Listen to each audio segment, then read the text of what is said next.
परतीचा पाऊस माघारी गेला असा अधिकृतपणे घोषित होऊनही कोकण पट्ट्यात रात्रभर संततधार सुरूच होती। रत्नागिरी, रायगड आणि सिंधुदुर्गात रात्रभर रिपरिप पाऊस सुरू होता। त्यामुळे परतीचा पाऊस पुन्हा बरसेल का अशी शक्यता वर्तवली जाते।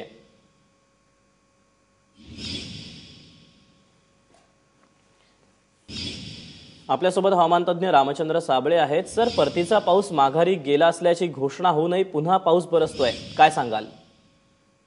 परिस्थिती एकदम वेगळी आहे। सध्याच्या परिस्थितीमध्ये मुंबई आणि परिसरामध्ये हवेच्या कमी दाबाचं क्षेत्र निर्माण झालेलं होतं। त्यामुळे चक्राकार वारे वाहत होते आणि पाऊस उत्तर कोकणामध्ये पावसाचं प्रमाण वाढलं। आता आणखी हे प्रमाण कायम राहणार आहे साधारणपणे 8 तारखेपर्यंत। रायगड आणि ठाणे जिल्ह्यात दररोज साधारणपणे 30 मिलीमीटर पावसाची शक्यता आहे। सिंधुदुर्ग, रत्नागिरी जिल्ह्यात दररोज साधारणपणे 18 ते 20 मिलीमीटर पावसाची शक्यता राहणार आहे।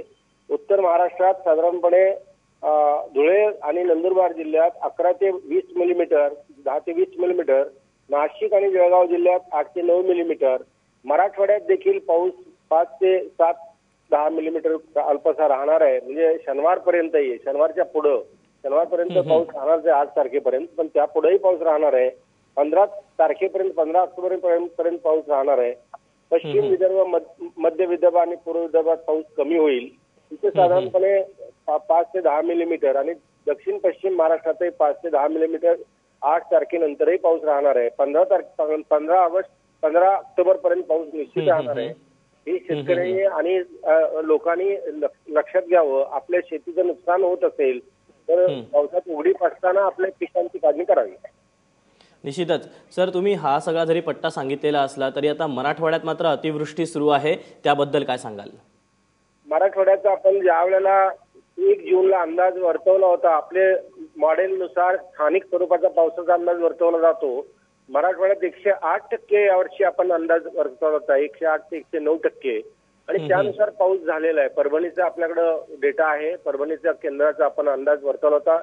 यावर्षी परभणी, उस्मानाबाद, लातूर, बीड या भागात फार पाऊस झाला, म्हणजे आणि तो 108%च्या वरती झालेला आहे।